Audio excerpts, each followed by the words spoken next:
Hello students, प्रकाश tutorial के YouTube channel में आपका एक बार फिर से स्वागत है।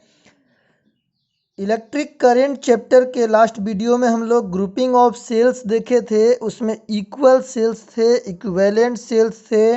आज हम लोग दो अनइक्वल सेल को सीरीज में और पैरेलल में कनेक्ट करके उससे करंट का वैल्यू निकालेंगे, कितना करंट फ्लो करेगा।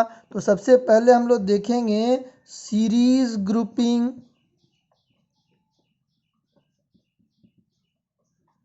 श्रेणी क्रम समूहन।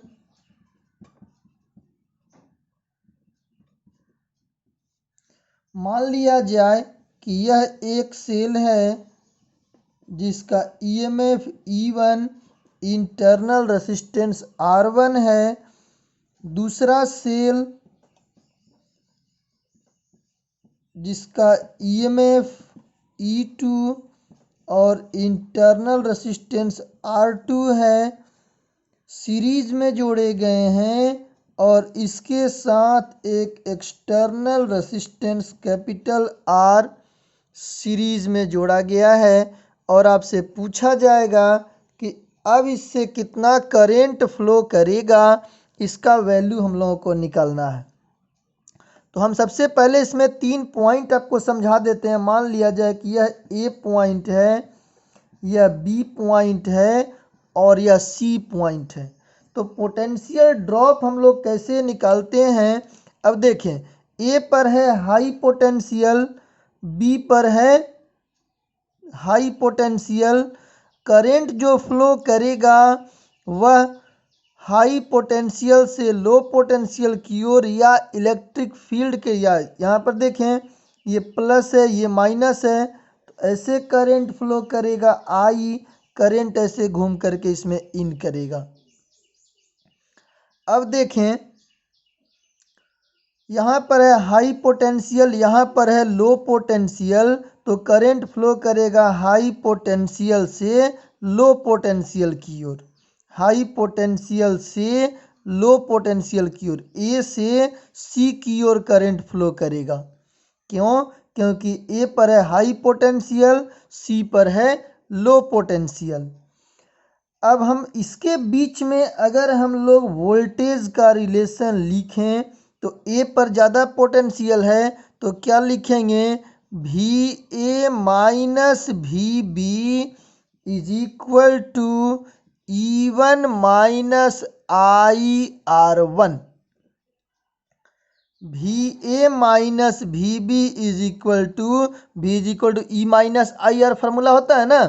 तो यह V A minus V B is equal to E1 minus I R1।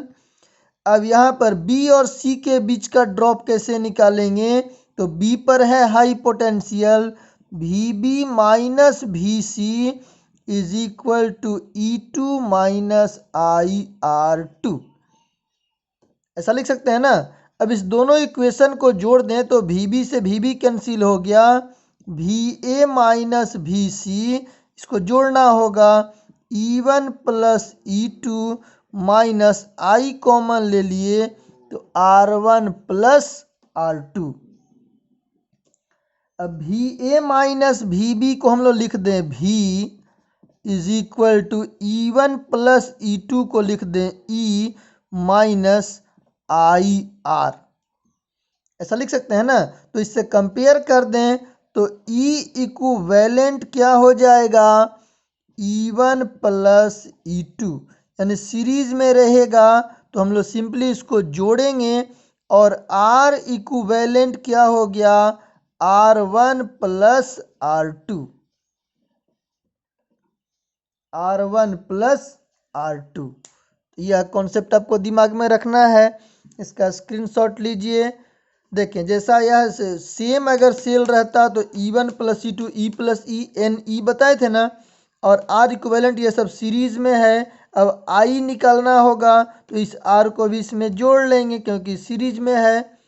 तो कॉन्सेप्ट हमारे पास यही है कि सीरीज में अगर सेल जोड़ा गया है तो टोटल ईएमएफ निकालने के लिए दोनों का अलग अलग ईएमएफ को जोड़ देंगे और इंटरनल रेसिस्टेंस निकालने के लिए R1 plus R2 plus R3 कर देंगे। मिटाते हैं इसको।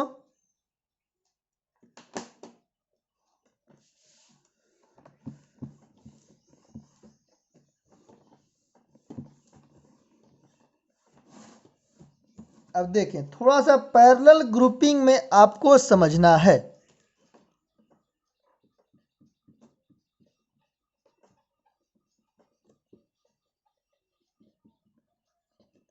Parallel grouping of unequal cells. मान लो कि हमारे पास दो सेल है, यह एक सेल हो गया जिसका ईएमएफ E1 है और इंटरनल रेसिस्टेंस R1 है। दूसरा सेल हमको दे दिया गया जिसका ईएमएफ E2 और इंटरनल रेसिस्टेंस R2 है, और यह सीरीज में जोड़ा गया है या पैरेलल में। तो देख के हमको पता चल रहा है करंट जाने का दो रास्ता है, पैरेलल में होगा, इसके साथ एक रेसिस्टेंस लगा दिए कैपिटल R। अब इससे हमको करंट निकालना है। तो अगर हमको E इक्विवेलेंट और स्मॉल r इक्विवेलेंट पता चल जाए तो हम लोग इससे करंट निकाल लेंगे। ध्यान से थोड़ा सा और देखें, यहाँ से यह पॉइंट हम मान लिए A है, यह पॉइंट B है, यह पॉइंट C है, यह पॉइंट D है। A और B पॉइंट एक ही जगह पर है। हाई पोटेंशियल पर कौन है? B है। लो पोटेंशियल पर कौन है? C है। तो हम लोग कैसे इसका लिख सकते हैं? हाई पोटेंशियल से लो पोटेंशियल की ओर, यानी कि B से करंट निकलेगा, जाएगा C की ओर। इसमें से मान लिए I1 करंट जा रहा है, इसमें से I2 current, total current I। तो लिख सकते हैं I is equal to I1 plus I2। I is equal to I1 plus I2। अब देखो, हाई पोटेंशियल पर कौन है? B है। लो पोटेंशियल पर कौन है? C है। और इस दोनों में जो पोटेंशियल ड्रॉप होगा, जो वोल्टेज होगा, वोल्टेज डिफरेंस होगा, पोटेंशियल डिफरेंस होगा, सेम होगा। हम आपको बताए हैं कि पैरेलल में जितने भी कंपोनेंट जुड़े रहेंगे, जितने भी एलिमेंट जुड़े रहेंगे, वे सभी कहलाएंगे equal potential difference, same potential difference. तो क्या लिखेंगे? VB minus VC is equal to, पहले ऊपर वाला का लिख सकते हैं, लिखेंगे E1 माइनस I1 R1। लिख सकते हैं क्या? बराबर E2 माइनस I2 R2, बराबर हम मान लिए V है, बराबर मान लिए V है। अब देखें, इस इक्वेशन से E1 माइनस I1 R1 बराबर लिख दें अगर V,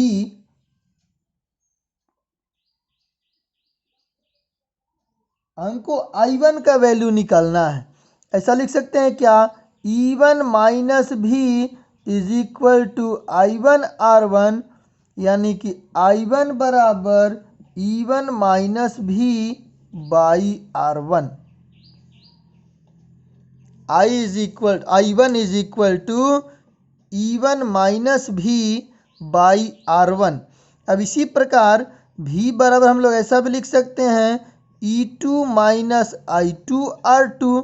इधर इसको भेजेंगे तो यह हो जाएगा I2 R2 is equal to E2 minus V, I2 is equal to E2 minus V by R2। अब यह I1 और I2 का वैल्यू हमको मिल गया। हमको पता है I is equal to I1 plus I2।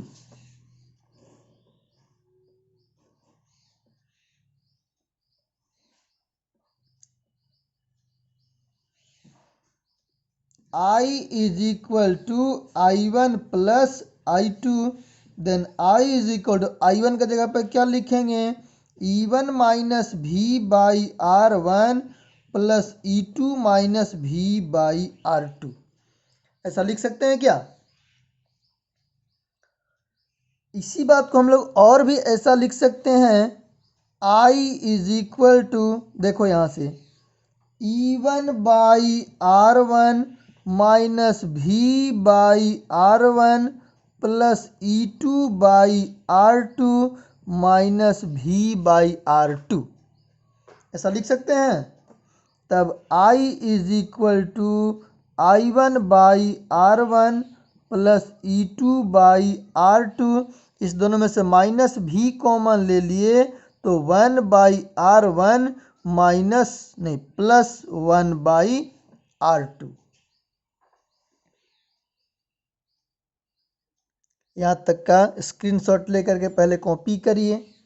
I बराबर E1 by R1 plus E2 by R2 minus V into 1 by R1 plus 1 by R2।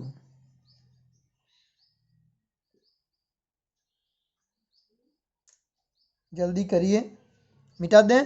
Screenshot लेकर के इसको पहले लिखिए, आगे हम लोग अभी इसको और एक्सप्लेन करेंगे।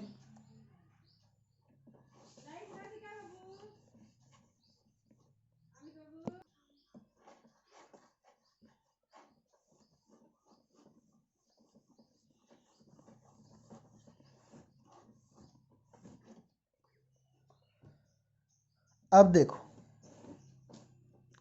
हमारे पास इक्वेशन है I is equal to I1 नहीं, देखें क्या लिखा हुआ है, I is equal to E1 by R1 plus E2 by R2 minus V into 1 by R1 plus 1 by R2। देखो ये हमारे पास है कॉन्सेप्ट, यह फार्मूला आया था। थोड़ा सा इसको और चेंज करेंगे। I इज इक्वल टू, देखो इसका एलसीएम हो गया R1 R2, यह हो जाएगा E2 R2 E1 R2 into E2 R1 minus V into, देखो इसका एलसीएम हो गया R1 R2, यहाँ हो जाएगा R2 प्लस R1। ऐसा कर सकते हैं क्या? अब देखो दोनों में I1 R2 है, इधर जाके मल्टीप्लाई कर सकता है। लिख सकते हैं I इंटू R1 R2 बराबर, यहाँ बचेगा E1 R2 plus E2 R1 minus V into R2 plus R1। इसको लाएं इधर तो ये प्लस हो गया, V R1 प्लस R2 इसको लिख सकते हैं R1 plus R2 is equal to, ये हो गया E1 R2 plus E2 R1, इधर आएगा तो minus I into R1 R2। लिख सकते हैं V is equal to E1 R2 plus E2 R1 by R1 plus R2 minus I into R1 R2 by R1 plus R2।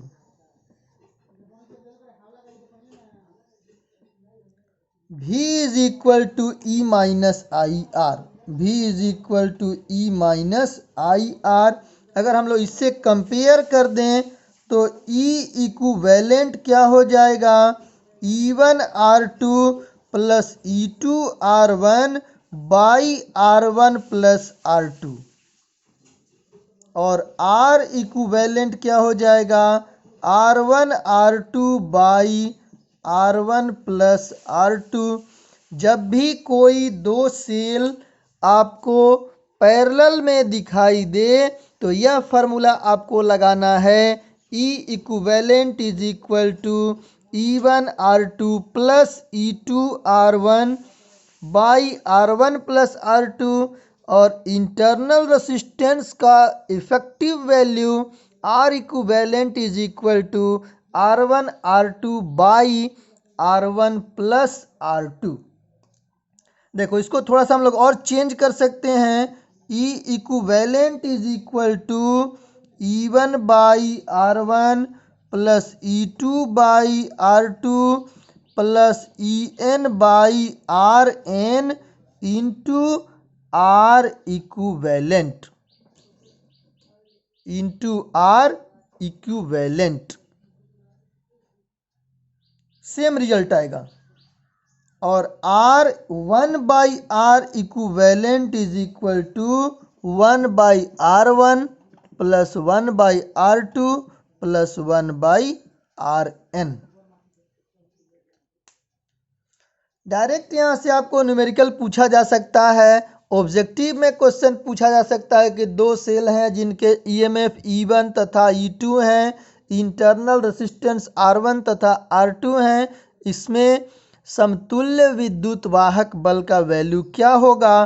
तो E equivalent is equal to E1 R2 plus E2 R1 by R1 plus R2 आपको formula use करना है। अगर 2 से ज़्यादा 3 4 5 रहेगा तो ये E इक्विवेलेंट निकाल लेना है, R इक्विवेलेंट निकाल लेना है। यह फार्मूला आपके पास है, स्क्रीनशॉट इसका लीजिए। हम थोड़ा सा और आपका क्लियर कर दें, इधर मिटाते हैं।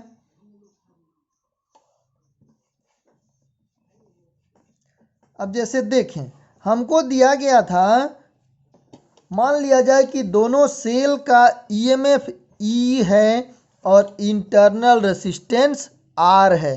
तो हम आपको बताए थे कि अगर सेल इक्विवेलेंट सेल पैरेलल में जोड़े गए हों और सभी का ईएमएफ सेम हो तो किसी एक सेल का ईएमएफ E इक्विवेलेंट होता है, टोटल ईएमएफ होता है। इस फार्मूला का यूज करें। टोटल ईएमएफ, मान लो कि हमारे पास दो सेल दिया गया है जिसका ईएमएफ E है और इंटरनल रेजिस्टेंस R है।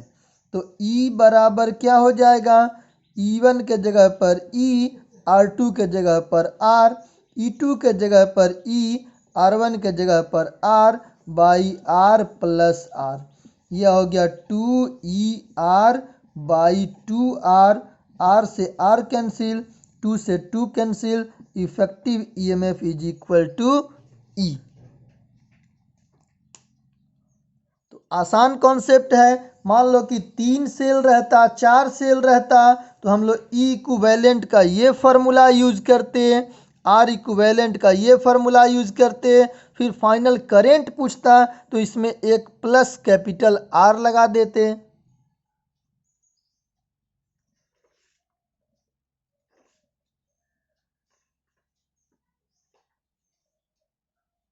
मिटा दें।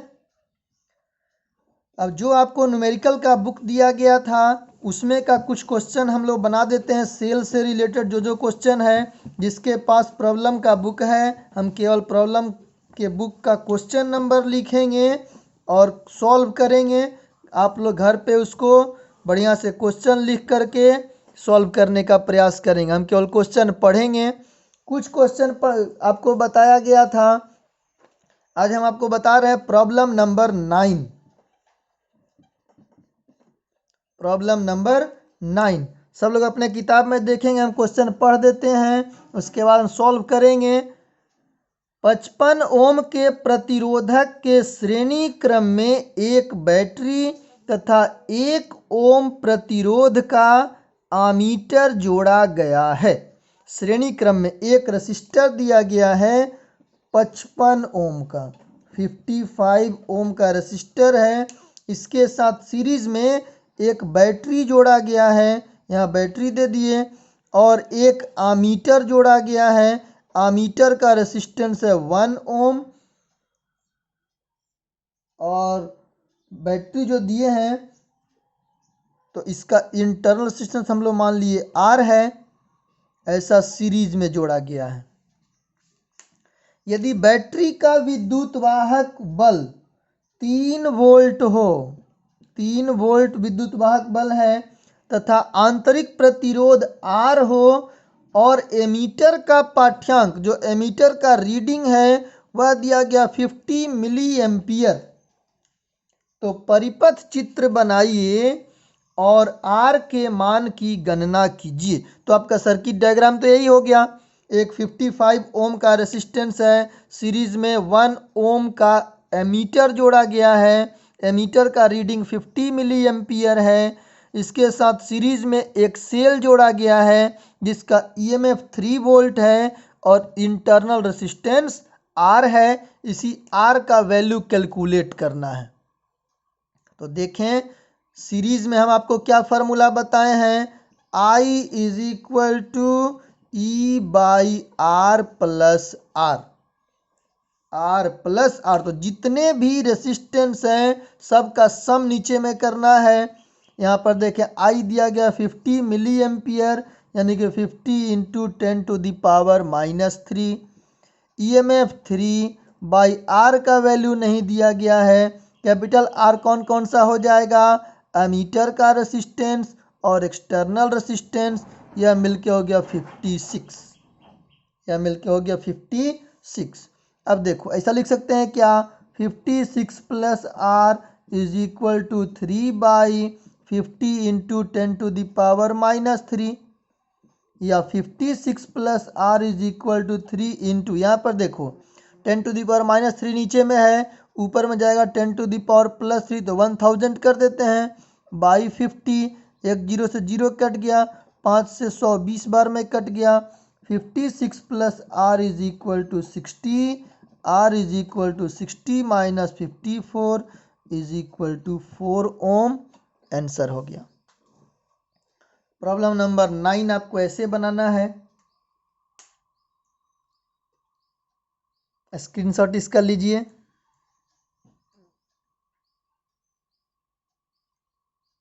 मिटा दें।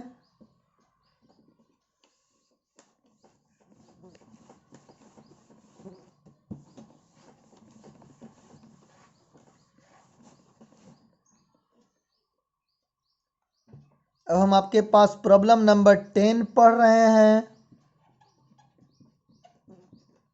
सुनेंगे सब लोग।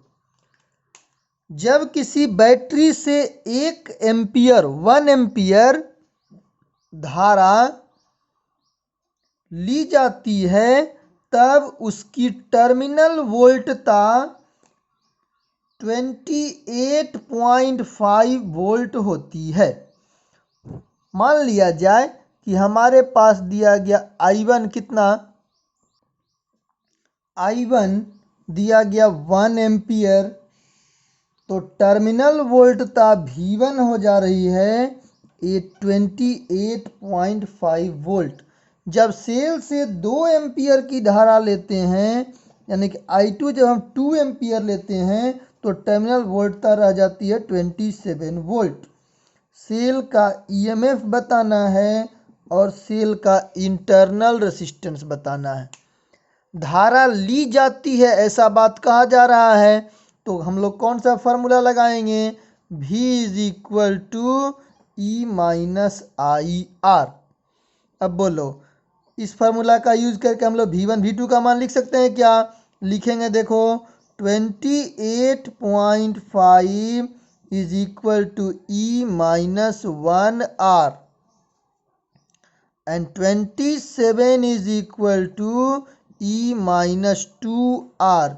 यह दो इक्वेशन लिख दिए, दोनों को सॉल्व करना है, माइनस कर दें तो देखो ये टर्म कैंसिल हो गया, यहाँ बच गया 1.5 is equal to R. R का मान पता चल गया 1.5 ओम। अब आर का वैल्यू किसी एक इक्वेशन में रख दें, इक्वेशन 1 में ही रख देते हैं। ऐसा लिख सकते हैं क्या, from equation 1 28.5 is equal to E minus R के जगह पर 1.5, ये इधर आया तो प्लस हो जाएगा, 28.5 plus 1.5 is equal to E is equal to 30 volt. आपका आंसर आ गया। ये आपका प्रॉब्लम नंबर 10 हो गया।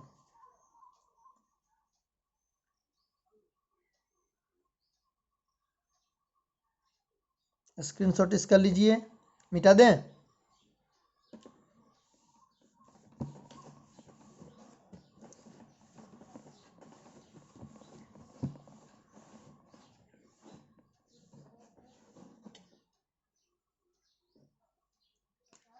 Problem number 11। क्वेश्चन को पढ़ रहे हैं, ध्यान से सुनिए। 3 सेलों के विद्युत वाहक बल क्रमशः 2 वोल्ट, 1.5 वोल्ट, 1.4 वोल्ट हैं। डाटा हमको क्या क्या दिया गया है? E1 दिया गया 2 वोल्ट, E2 दिया गया 1.5 वोल्ट, E3 दिया गया 1.4 वोल्ट तथा आंतरिक प्रतिरोध क्रमशः R1 दिया गया 0.05 ओम, R2 दिया गया 0.5 ओम और R3 दिया गया 1 ओम। इन्हें श्रेणी क्रम में जोड़ा गया, सीरीज में जोड़ा गया है। इस संयोजित बैटरी को किसी एमीटर के द्वारा 5 ओम प्रतिरोधक से जोड़ा गया। कैपिटल R दे दिया गया कितना? 5 ओम। तो धारा का मान ज्ञात करना है, I बराबर आपको निकालना है। देखो सीरीज में जोड़ा गया है, I is equal to total EMF by total resistance. कुल विद्युत वाहक बल बटे कुल प्रतिरोध। कुल विद्युत वाहक बल 3 बैटरी है, 2, 1.5, 1.4 बाई सारा रेसिस्टेंस सीरीज में है 0.05 plus 0.5 plus 1 plus 5। I is equal, देखो ऊपर जोड़ो 21314 4.9 बाई 516 6.5 6.55। ये पॉइंट हटा नीचे में 10, ये पॉइंट हटा ऊपर में 100, एक जीरो से जीरो कैंसिल हो गया। 490 बटे 655 भाग देंगे 0.748 आएगा। इसको 0.75 एम्पियर लिख दें। स्क्रीनशॉट इसका लीजिए। आसान आसान न्यूमेरिकल है, आप लोग इसको बना सकते हैं। मिटा दें। जो भी लोग वीडियो देख रहे हैं अपने क्लास नोट को कंप्लीट करते चलेंगे। जैसे ही लॉकडाउन के बाद ऑफलाइन क्लास शुरू होगा तो जितने लोग वीडियो देखे हैं सभी लोगों का क्लास नोट चेक किया जाएगा। इसीलिए वीडियो को पूरा देखिए और वीडियो का फ़ायदा उठाइए।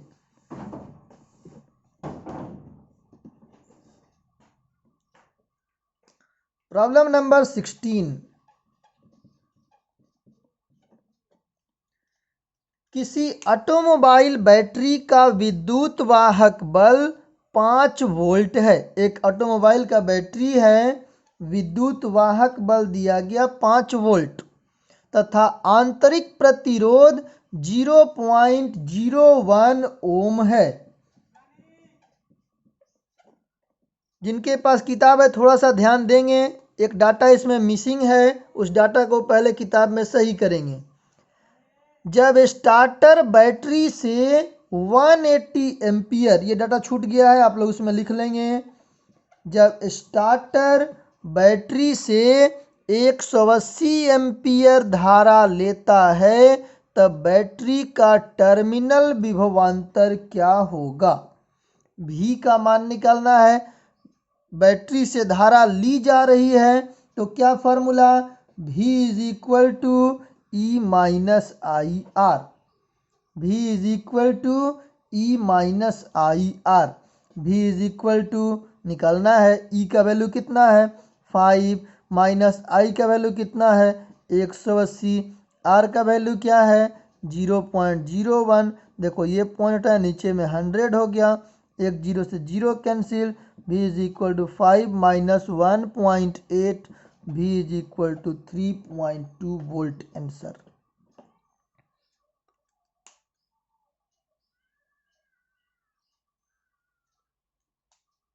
मिटा दें।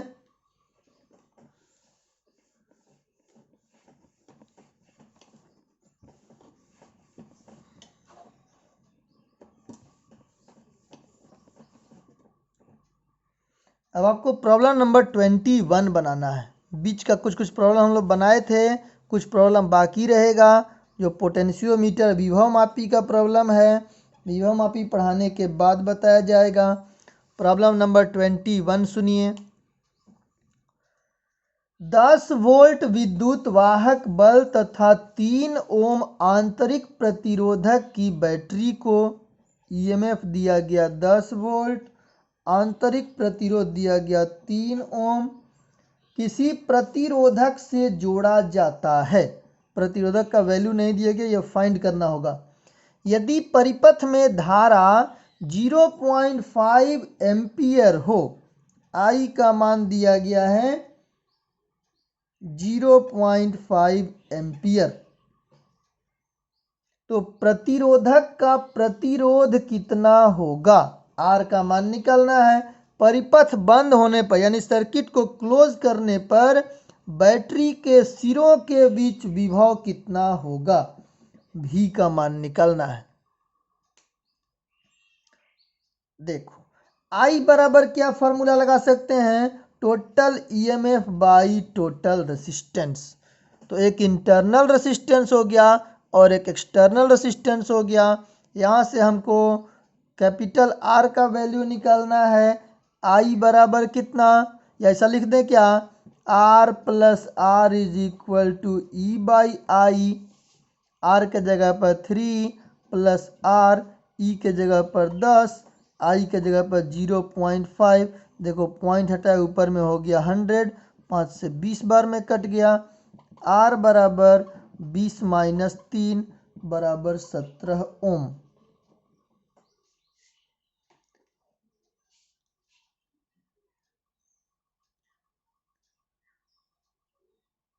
बन जाएगा क्या। भी बराबर ओम्स लॉ भी लगा सकते हैं। भी is equal to I R, I के जगह पर 0.5, आर के जगह पर 17, तो यह हो गया 8.5 वोल्ट आंसर।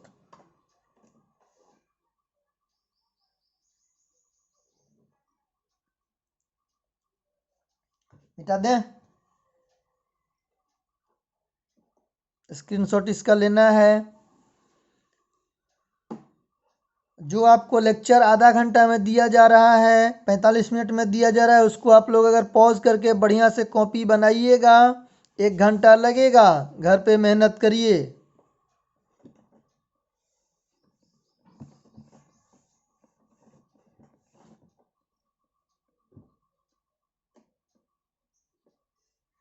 इसके बाद प्रॉब्लम नंबर 30 हम लोग बनाएंगे। प्रॉब्लम नंबर 30 कहता है एक तापक अवयव पर हीटिंग एलिमेंट कोई है, लिखा गया है 210 वोल्ट एंड 630 वाट। तो वाट किसका यूनिट है, वाट पावर का यूनिट है, तो P इज इक्वल टू लिख दिए 630 वाट। यदि इसको 210 वोल्ट के 210 वोल्ट से ही जोड़ दिया जा रहा है, दिष्ट धारा स्रोत से जोड़ दिया जाए, तब यह कितनी धारा लेगा, आई का मान निकालना है। इसका प्रतिरोध भी ज्ञात करें, आर का मान निकालना है। देखो आपको हम P का 3 फार्मूला बताए हैं ना, V इंटू आई, या आई स्क्वायर आर, या V स्क्वायर बाई आर। इस तीनों में से कोई एक फार्मूला को चुनेंगे जिससे यह प्रॉब्लम हमारा बन जाए। हमको आई निकालना है, P और V दिया गया है, तो P is equal to V into I formula नहीं लगा सकते हैं क्या। I is equal to P by V। P का मान था 630, V का मान 210, कट गया 3 एम्पियर, आंसर हो गया। अब हमको निकलना है आर, तो V is equal to I R formula लगा दें। R is equal to V by I. V का मान 210, आई का मान 3, 70 ओम, आंसर।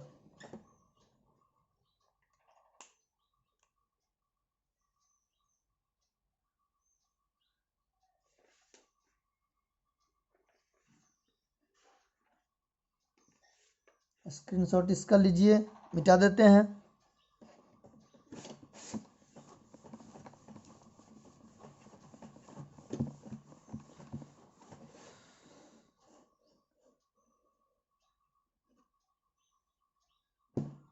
हम आपको प्रॉब्लम नंबर 31 बता देते हैं। तो क्वेश्चन लिखा हुआ है, किसी प्रतिरोधक पर 147 ओम यानी कि आर का वैल्यू लिखा हुआ है 147 ओम तथा 0.75 वाट, तो वाट हो गया पावर का यूनिट, 0.75 वाट अंकित है। इसके सिरों पर कितनी अधिकतम वोल्टता निरापद रूप से लगा सकते हैं, यानी कि इसको बिना जले हुए कितनी वोल्टता हम लोग अप्लाई कर सकते हैं। देखो V का मान निकालना है, P और R दिया गया है। आपके पास formula P is equal to V²/R या V² बराबर P इंटू R या V is equal to √P into R। Value भरें, V is equal to √P के जगह पर क्या भरना है 0.75, R के जगह पर 147, ये देखो पॉइंट हटाया, नीचे में आ गया 100। 75 इंटू 147 करेंगे तो यह आ जाएगा 11025/100। 11025 का रूट करेंगे तो 105 आएगा, 100 का रूट 10 आएगा, यह हो गया 10.5 वोल्ट आंसर।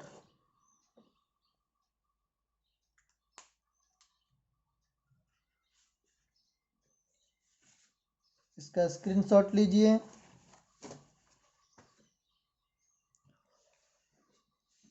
मिटा दें। 2-3 क्वेश्चन और बता देते हैं, जिससे सेल वाले चैप्टर का न्यूमेरिकल आपका किताब में का समाप्त हो जाएगा। फिर नया टॉपिक हम लोग किरचॉफ्स लॉ पढ़ेंगे। प्रॉब्लम नंबर 32,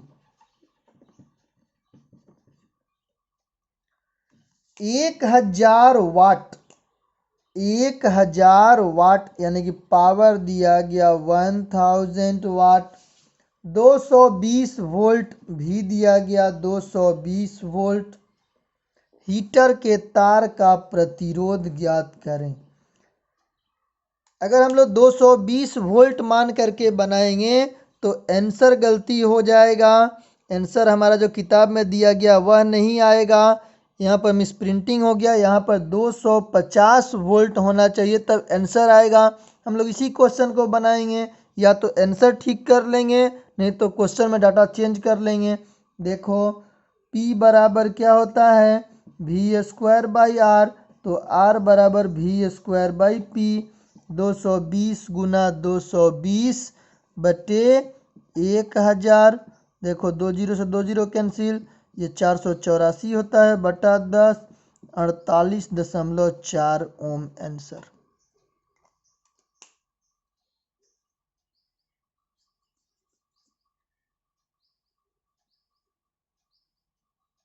मिटा दें।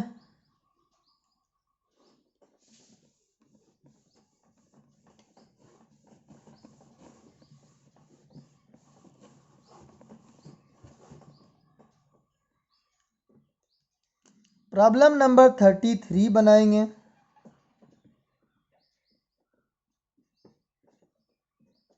एक बल्ब पर 100 वाट यानी कि P लिखा गया है 100 वाट और वोल्ट लिखा गया है 220 वोल्ट। जब बल्ब जल रहा हो यानी बल्ब जब ग्लो कर रहा हो तब उसका प्रतिरोध निकालना है और उसमें प्रवाहित धारा का मान निकालना है। देखो P बराबर क्या फार्मूला V इंटू आई, यहाँ से हम लोग I निकाल सकते हैं क्या, I बराबर P/V, P के जगह पर 100, V के जगह पर 220, 0 से 0 कैंसिल, 5/11, 0.45 एम्पियर। I का मान निकल गया। अब R का मान निकालना है। R बराबर क्या होता है V²/P यानी 220 गुना 220 बटे 100, 0 से 0 कैंसिल, 484 ओम आंसर।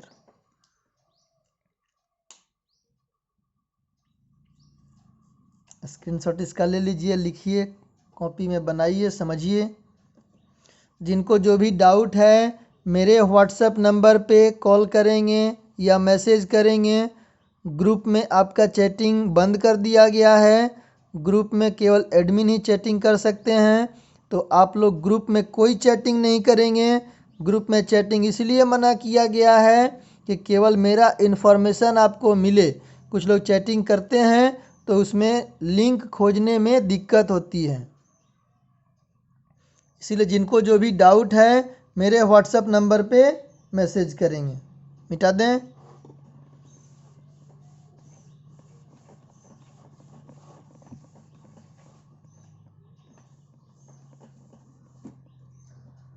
Problem number 35,